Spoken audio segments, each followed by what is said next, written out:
Okay, Bwana asifiwe mtazamaji. Nimekuja tena katika TV ya Runiga ya Savina TV Kenya, mitandao kwa simu yako, na nipata kukaribisha katika mkesa ambaye tuko naye wiki hii.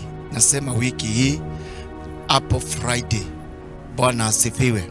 Nikiamini ya kwamba utakuwa mmoja wa kushiriki pamoja nasi katika hii mkesa.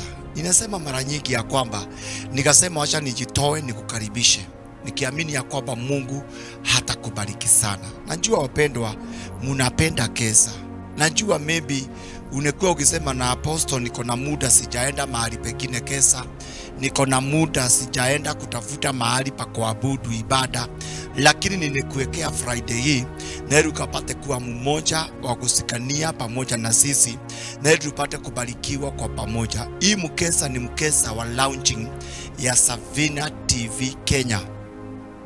Ninasema niweke Sunday na ili watu wengi hawatakuwa maybe wanatoka kwa makanisa ama wanekuwa busy, na ndio nikasema kwamba niweke kwa mkesa na ili kila mmoja aweze kupatikana pale.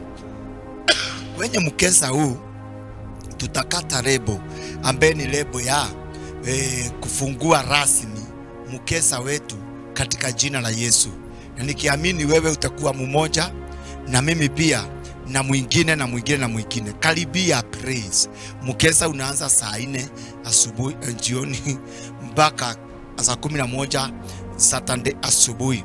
Vile vile tutakuwa na section mbili. Section ya kwanza ni ya kusikia neno, section ya pili ni ya kuweza kukata lebo na kupatia watu maono ya vile Mungu ananiongereza mpaka nikafika hapa. Nilikuwa na Savina mwaka wa 2022 na 2021 na 2020 wakati kulikuwa na corona sana, na hiyo Savina ama TV katusumbua sana, ni kwa sababu ya prem ya pesa, maana wengine makanisa ilifungwa, na wakati huo Savina ikawa ikiendelea. Wale ambao mnekuwa mkiniona, najua mnekumbuka hii sura na najua pia mnanijua. Kwa hivyo nikasema tutaiweka hii Friday na ili kila mmoja akapate kuwa mmoja wa hiyo mkesa. Vile vile kutakuwa na sauti ya Bwana.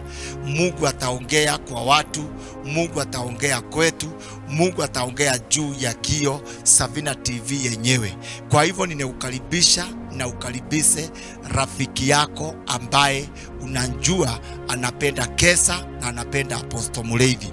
Jambo lingine ningetaka kupatiana direction, ukiwa kule town ukikuja kesa, enda pale Ambassador, panda gari inayekuja na Thika Road, sukia pale panaitwa bypass ya kukuja na Ruai, ndio Kamakis. Sasa ukiwa hapo pata tu magari tunakuja Eastern bypass. Sasa tuko between, kabla uvike Ruai tuko hapo katikati ya Ruai, tuko hapo. Kwa hivyo uwezi ukaenda mpaka Ruai.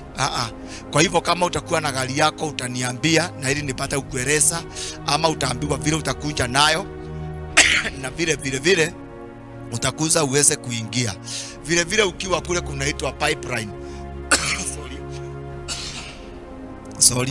pipeline na Utawala na kule kwingine. Vile utakuja tu upande kagari pale, kama nikupanda gari waambie tu akuweke Alpha Mariro. Alpha opposite Mariro. Hata utasikia vyombo, maana kanisa letu aliko mbali sana kwa jina la Yesu Kristo. Sasa nikunywe tu maji. Thank you Jesus. Kwa hivyo ninakukaribisha wakati ule na ili tupate kubarikiwa kwa pamoja. Ni Friday hii ya tarehe 21 na utaniona mara nyingi nikikukaribisha na nikikwambia karibu na ili tupate kuendelea.